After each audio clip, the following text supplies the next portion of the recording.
بسم اللہ الرحمن الرحیم۔ کن چیزوں سے روزہ ٹوٹ جاتا ہے اور کن چیزوں سے نہیں ٹوٹتا؟ نمبر 1، خون نکلنے سے روزہ نہیں ٹوٹتا، یا خون نکلوانے سے بھی روزہ نہیں ٹوٹتا۔ وضو ٹوٹ جاتا ہے خون نکلے تو، روزہ نہیں ٹوٹتا۔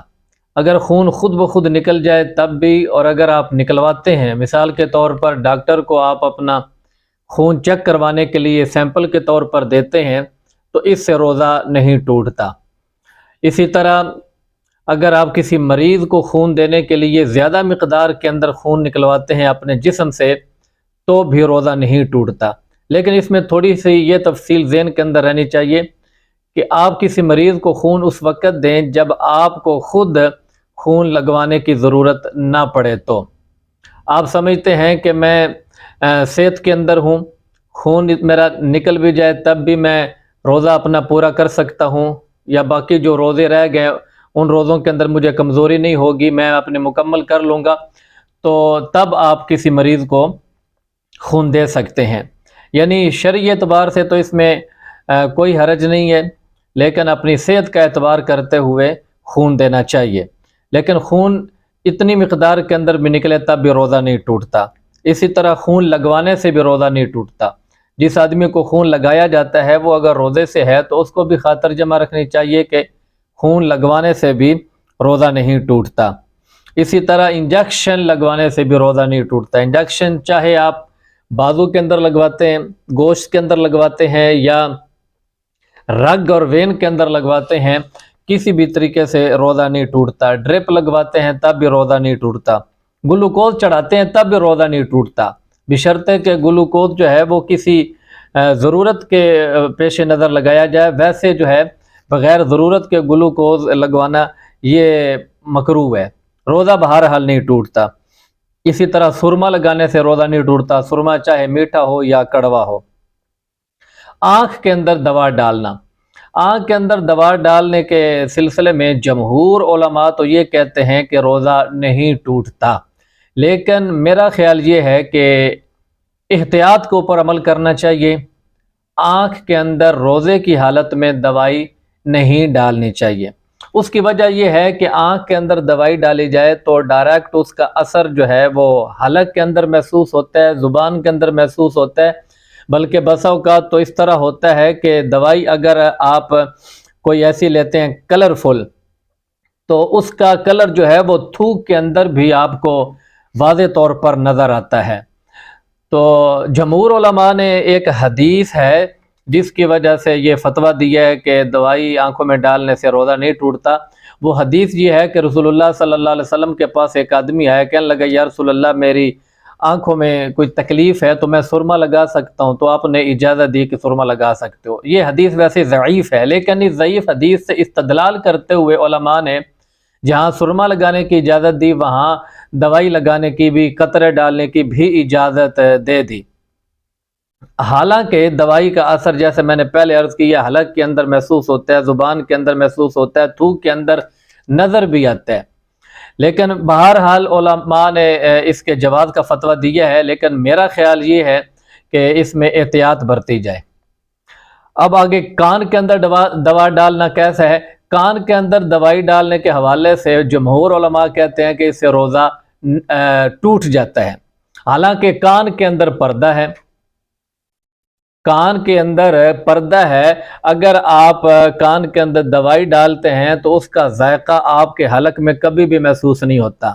لیکن جمہور علماء کے پیش نظر نہ جانے کون سے دلائل ہیں جن سے استدلال کرتے ہوئے انہوں نے یہ فتویٰ دیا ہے، میں بہرحال ان کی اس رائے کا یا فتوے کا احترام کرتا ہوں، لیکن میرا خیال یہ ہے کہ اس سے روزہ نہیں ٹوٹنا چاہیے، کیونکہ کان کے اندر جو پردہ ہے وہ ایک ذرہ بھی دوائی کا یا قطرے کا یا تیل کا حلق تک نہیں جانے دے۔ آپ کان کو دوائی سے بھر بھی دیں نا جی، کان کو دوائی سے بھر بھی دیں تب بھی اس کا ذائقہ حلق تک نہیں جاتا، اس لیے کان کے اندر دوائی ڈالنے سے روزہ نہیں ٹوٹتا، لیکن جمہور علماء کہتے ہیں ٹوٹ جاتا ہے۔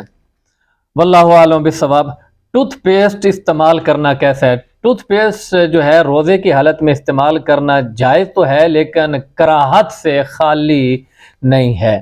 اس لیے کہ اگر جو ہے ٹیوب کا ذائقہ حلق تک چلا گیا تو روزہ ٹوٹ جائے گا۔ لیکن اگر آپ کرنا چاہتے ہیں تو اس میں اتنی احتیاط کریں کہ منہ کے اندر برش کرتے ہوئے اپنا سر جو ہے، اپنا منہ جو ہے وہ نیچے رکھیں اور بار بار تھوکتے رہیں، بار بار پانی منہ میں لے کر کلی کرتے رہیں۔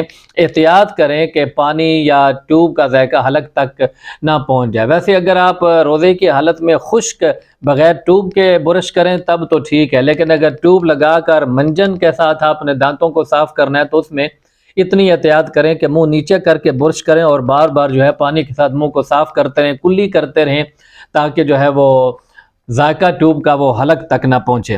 تو اس طرح کر سکتے ہیں۔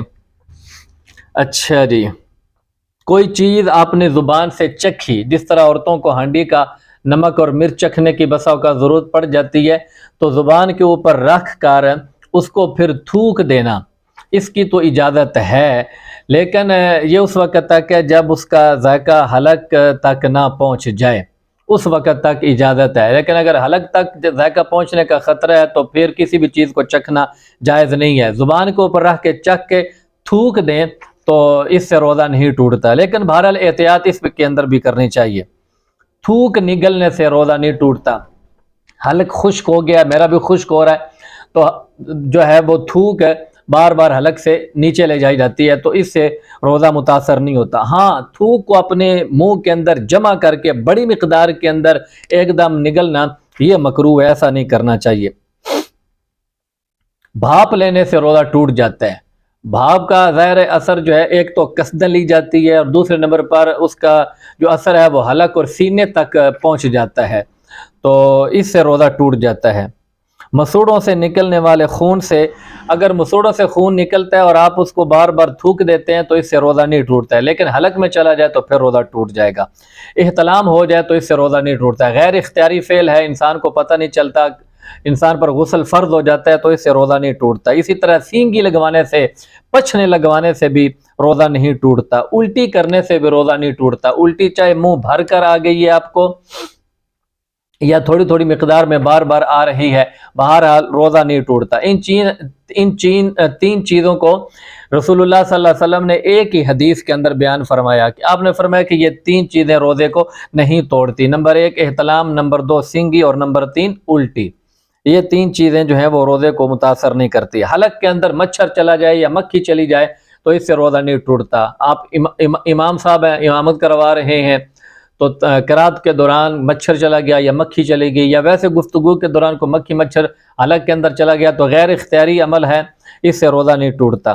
دانتوں کے اندر پھنسے ہوئے کھانے کا کوئی ذرہ حلق کے اندر چلا گیا یا پیٹ میں چلا گیا تو دیکھا جائے گا، اگر وہ چنے کی مقدار سے کم ہے پھر تو روزہ نہیں ٹوٹا، لیکن اگر چنے جتنا یا چنے کی مقدار سے زیادہ ہے اور وہ پیٹ میں چلا گیا تو اس سے روزہ ٹوٹ جائے گا۔ یہ اس وقت تک ہے کہ جب دانتوں کے اندر پھنسا ہوا کوئی بھی ایسا ذرہ غیر اختیاری طور پر نہ چاہتے ہوئے حلق میں چلا گیا، ٹھیک ہے۔ لیکن اگر کوئی آدمی دانتوں سے وہ ذرہ گوشت کا یا روٹی کا نکال لیتا ہے اور پھر منہ میں دے کر اپنے پیٹ میں لے جاتا ہے تو پھر چھوٹی بڑی مقدار کا کوئی سوال نہیں، پھر جیسا بھی وہ ذرہ ہوا روزہ بہرحال ٹوٹ جائے گا۔ نہاتے وقت غرغرہ کیا، پانی حلق میں چلا گیا تو روزہ ٹوٹ جائے گا۔ غرغرے کی ضرورت نہیں، اگر آپ نے روزہ رکھا ہوا ہے تو روزے میں احتیاط کریں، چاہے فرض غسل کر رہے ہیں غرغرہ نہ کریں، ویسے منہ صاف کر لیں، ویسے کلی کر لیں۔ غرغرہ کرتے ہوئے اگر آپ کو روزہ یاد تھا لیکن غلطی سے پانی حلق میں چلا گیا، پیٹ میں چلا گیا تو روزہ ٹوٹ جائے گا۔ ناک میں دوا چڑھانے سے روزہ ٹوٹ جاتا ہے، اسی طرح نیما کروانے سے بھی روزہ ٹوٹ جاتا ہے۔ تو یہ چند ایک مسائل ہیں جو لوگ علیحدہ علیحدہ پوچھتے تھے، ان کو میں نے ایک جگہ پر جمع کر کے افادہ عام کے لیے آپ کے گوش گزار کر دی ہے۔ اللہ تعالیٰ جو ہے وہ صحیح معنوں کے اندر ہمیں روزے رکھنے کی توفیق عطا فرمائے اور ہمارے روزوں کو اپنی بارگاہ میں شرف قبول عطا فرمائے۔